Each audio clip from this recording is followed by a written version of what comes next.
Senin vefadarın Dur bugün taşlayanına gelip neme aysana o yarın varım senin vefadarın bugün taşlayanına gelip neme aysana gülümden doydum başka birini duydum mi? Bana düzen aydınlan o tanrıme aydana nereminen doydum mi? Başka birini duydum mi? Bana düzen aydınlan o tanrıme aydana bana düzen aydınlan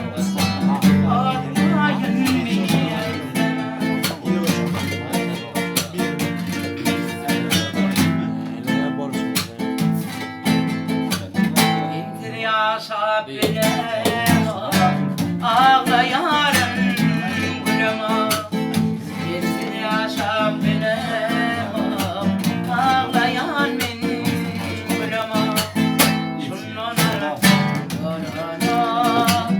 gideyim mi haysana şunun arasına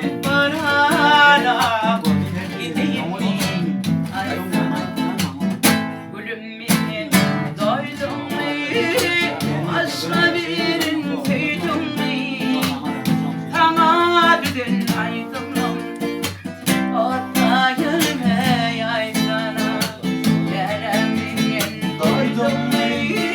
Başka birinin duydum mi? Bana düzen aydınlan orta gelme aydana bana düzen aydınlan orta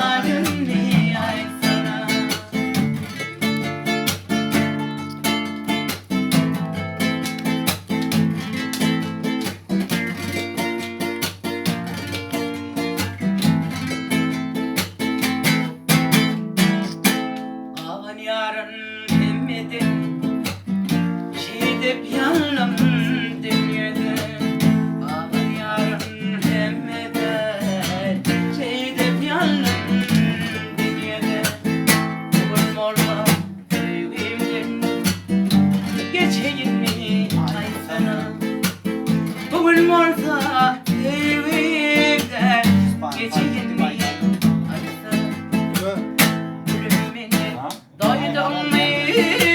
başka birini sevdim mi? Tak gelmiyor.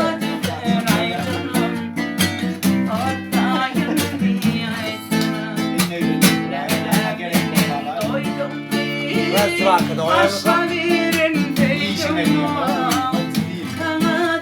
Yok, biraz daha koyamadım.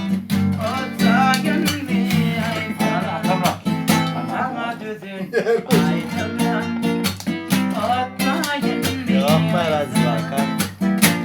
Ama düdün aydınlar